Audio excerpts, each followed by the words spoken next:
Hello, welcome. In this short video, let us look at the derivation of CRB in the case of a nonlinear model and two unknown parameters. Given x of n equal to r power n plus w of n, where the noise w of n follows a normal distribution with mean equal to 0 and variance sigma square. As a result, the model for the observations x of n is given by a normal distribution with the mean r power n.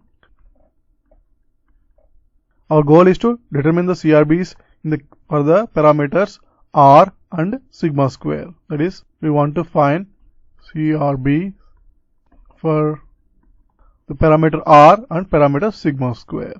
So the first step is we have to construct the log likelihood function of the two parameters r and sigma square, which is obviously defined as logarithm of probability distribution of the vector x, the parameters r and sigma square. So this is equal to logarithm of the product n equal to 0 to n minus 1 probability distribution of x of n with the parameters r and sigma squared. And since the distribution of x of n is a normal distribution with the mean r power n and variance sigma square, we can use that definition in this log likelihood function. So we have logarithm of the product n equal to 0 to n minus 1 by square root of 2 pi sigma square exponential of minus x of n minus the mean is r power n whole squared divided by 2 times sigma square. So this is the log likelihood function. Upon simplification, this becomes minus n upon 2 logarithm of 2 pi sigma square minus summation n equals to 0 to n minus 1 summation x of n minus r power n whole square divided by 2 times sigma square. So this is the final expression for the log likelihood function with the parameters r and sigma square. Now the next step is to evaluate the Fisher information matrix defined as I of the parameters r and sigma square, which is equal to minus expectation of the second derivative of the log likelihood function with respect to r. The second term is minus expectation of the double derivative with respect to sigma square and r of the log likelihood function. And the terms in the second row are minus expectation of the derivative with respect to r and derivative with respect to sigma square of the log likelihood function. The final and the term in the second row and second column is minus expectation of double derivative with respect to sigma square of the log likelihood function.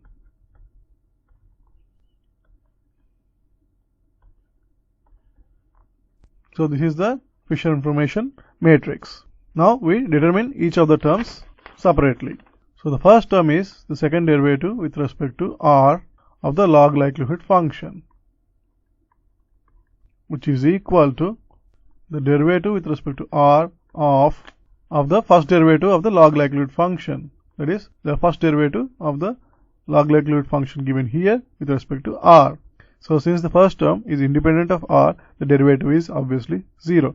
So we have derivative of the second term, which is minus 1 by 2 sigma square summation n equal to 0 to n minus 1, and the derivative of the square term, which is 2 times x of n minus r power n into derivative of minus r power n, which is minus n into r power n minus 1. So this is the upon simplification, this becomes 1 by sigma squared multiplied by summation n equal to 0 to n minus 1 n times r power n minus 1 into x of n minus r power n. Now taking a second derivative with respect to r, we have 1 by sigma squared summation n equal to 0 to n minus 1, and there are two terms in the product, so we have to use the product rule for differentiation. So that becomes n times the derivative of r power n minus 1, which is n minus 1 into r power n minus 2, and we repeat the second term minus r power n. The second term in the derivative is the derivative of the second factor, which is the derivative of x of n is 0 and derivative of r power n is minus n into r power n minus 1, and we just write the first term, which is r power n minus 1. Upon simplification, this becomes 1 by sigma square summation n equal to 0 to n minus 1. So this is the first derivative. This is the first term in the Fisher information matrix, or this is the derivative component of the first term in the Fisher information matrix. So the first term is minus expectation of this second derivative, that is of the second derivative of the log likelihood function with respect to r, which is equal to expectation of this term, that is 1 by sigma square, of course minus 1 by sigma square summation n equal to 0 to n minus 1 n times expectation of n minus 1 r power n minus 2 into x of n minus r power n minus n times r power 2 into n minus 1. Clearly, the expectation of the first term is equal to 0, since expectation of x of n is r power n, and this is the basically the bias, so which is 0. And then we have the expectation of the second term, which is a deterministic term, so the value is, the expectation is still the same value. I mean, the expectation of n times r power 2 into n minus 1 is the same value. So we have the first term in the Fisher information matrix is 1 by sigma square summation n equal to 0 to n minus 1 n square multiplied by r power 2 into n minus 1. So this is the first term in the Fisher information matrix. Now we look at the second term, that is negative expectation of the derivative with respect to sigma square and r of the log likelihood function,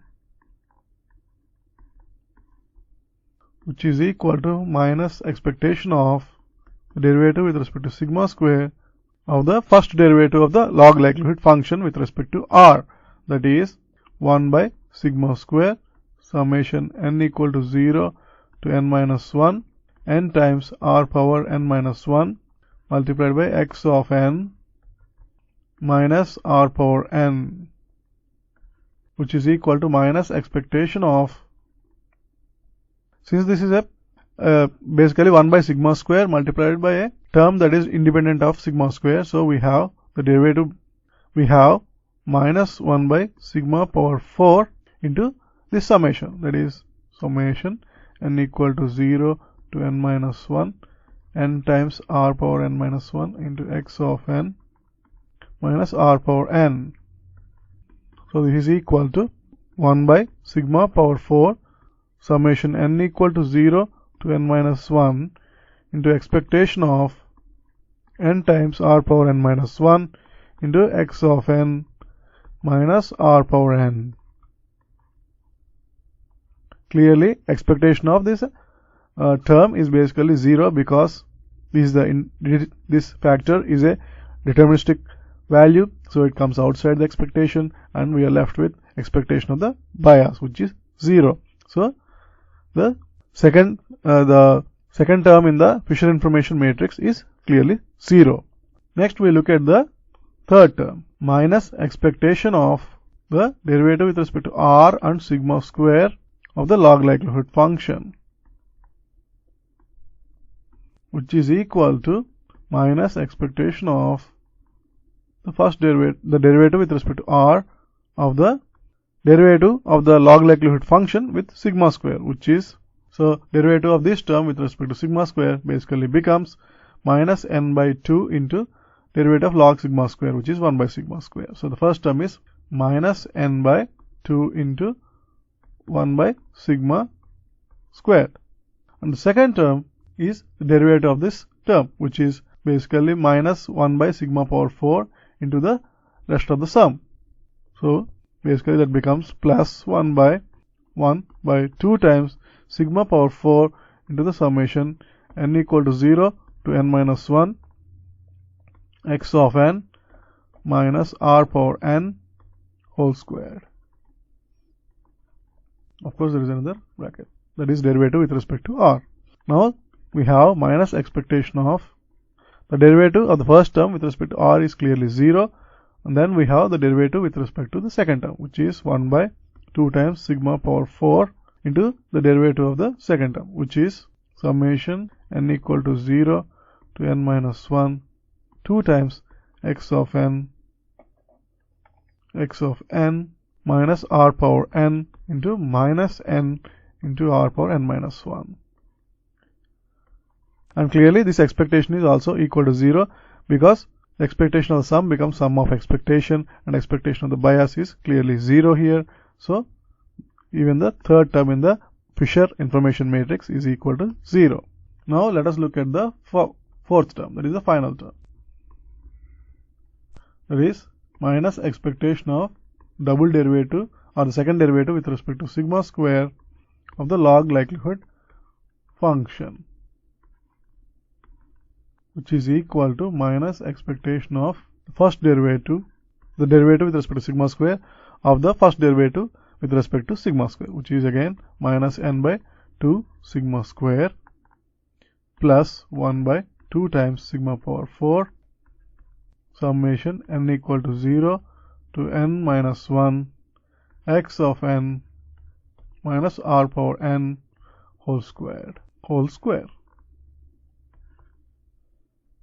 And this is equal to minus expectation of, now the derivative of the first term with respect to sigma square is minus n by 2 into minus 1 by sigma power 4. And for the second term we have minus 1 by 2 into 2 by sigma power 6, because it is 1 by sigma square squared. So the derivative is 2 by sigma square cube, which is 2 by sigma power 6. And the summation will remain. That is, we have n equal to 0 to n minus 1 x of n minus r power n power 2.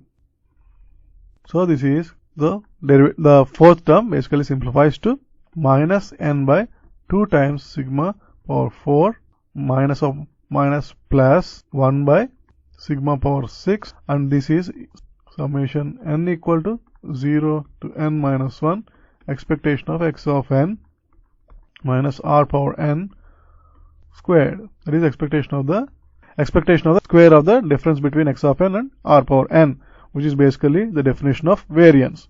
So this is nothing but n times the variance sigma square. Therefore we have